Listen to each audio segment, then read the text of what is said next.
esse mosto rico em açúcar e vai produzir a nossa cerveja. Com isso, ela vai liberar nesse processo o gás carbônico e o álcool. Esse gás carbônico, normalmente, ele é eliminado naquelas bolinhas que saem durante a fermentação.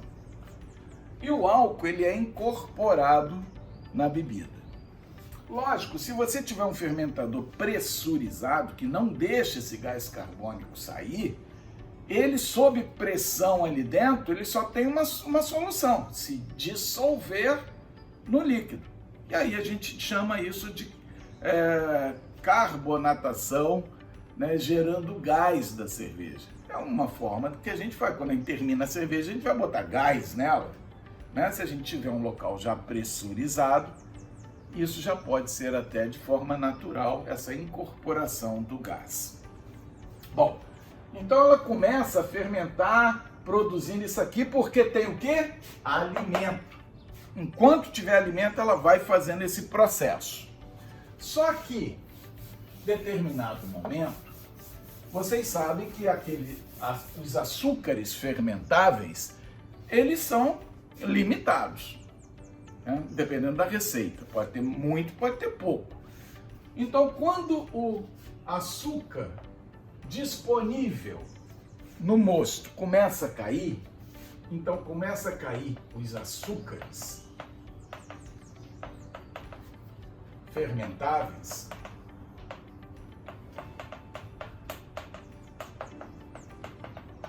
o que acontece? A população de levedura começa a perceber que começa a faltar alimento. Então ela não vai continuar consumindo aquela velocidade toda que ela estava no início. Por isso que a fermentação no início ela é bem vigorosa e depois vai reduzindo. Porque quando ocorre essa queda de açúcares, as leveduras, elas começam a parar o processo. Então ela vai acontecendo um processo de dormência, quer dizer, vai acontecendo aqui, primeiro, uma baixa do metabolismo,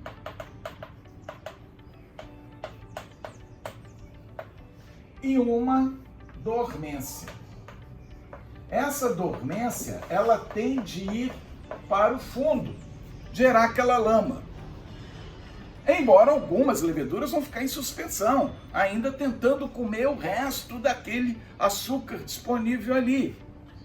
Quando ocorre essa baixa de metabolismo, ela começa a baixar o metabolismo, algumas tentam fazer e fazem uma reprodução sexuada.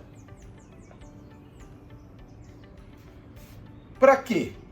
Essa reprodução sexuada com a liberação de esporos, que são até resistentes, para tentar gerar formas. Ela não sabe o que está acontecendo. Ela só sabe que o ambiente está ficando ruim para ela. Então ela começa a fazer reprodução sexuada, porque com a reprodução sexuada, ela consegue gerar variabilidade. Então, com essa reprodução sexuada, variabilidade. E essa variabilidade na levedura, considerando o processo evolutivo, ela é importante para que alguns indivíduos desta população, que era por enquanto tudo igual, porque estava vindo de reprodução assexuada, nessa variabilidade possam surgir indivíduos diferentes. Esses indivíduos diferentes, eles são importantes porque, tendo a variabilidade, alguns desses que são diferentes possam resistir a esse ambiente que não está ficando bom. Isso é uma tentativa de se preservar essa espécie. Então, no nosso processo de reprodução, que acontece durante o processo de fermentação, no início, ela percebe o ambiente está tudo bom, ela só faz cópia dela, assexuada. Já começa o processo de fermentação. Quando falta o alimento, ela tende a dormir e faz uma reprodução sexuada para tentar gerar variabilidade e ter alguns indivíduos diferentes que possam resistir àquele ambiente. Então, sintetizando aqui uma coisa, eu nem estava pensando em fazer isso aqui não, agora me deu uma ideia. Olha só, se eu pegar um gráfico, aqui dias, e aqui função. Estou inventando aqui. Quando a gente começa o processo, que é o zero, o rosa, esse giz rosa aqui, vai ser reprodução. A levedura, ela não, quando a gente coloca ela ali, ela ainda não está se reproduzindo, ela saiu do saquinho, né? Então ela começa a se reproduzir, atinge o máximo, eu estou falando reprodução assexuada, e depois tende a ir caindo o processo, porque está faltando alimento. Então isso aqui é a reprodução assexuada.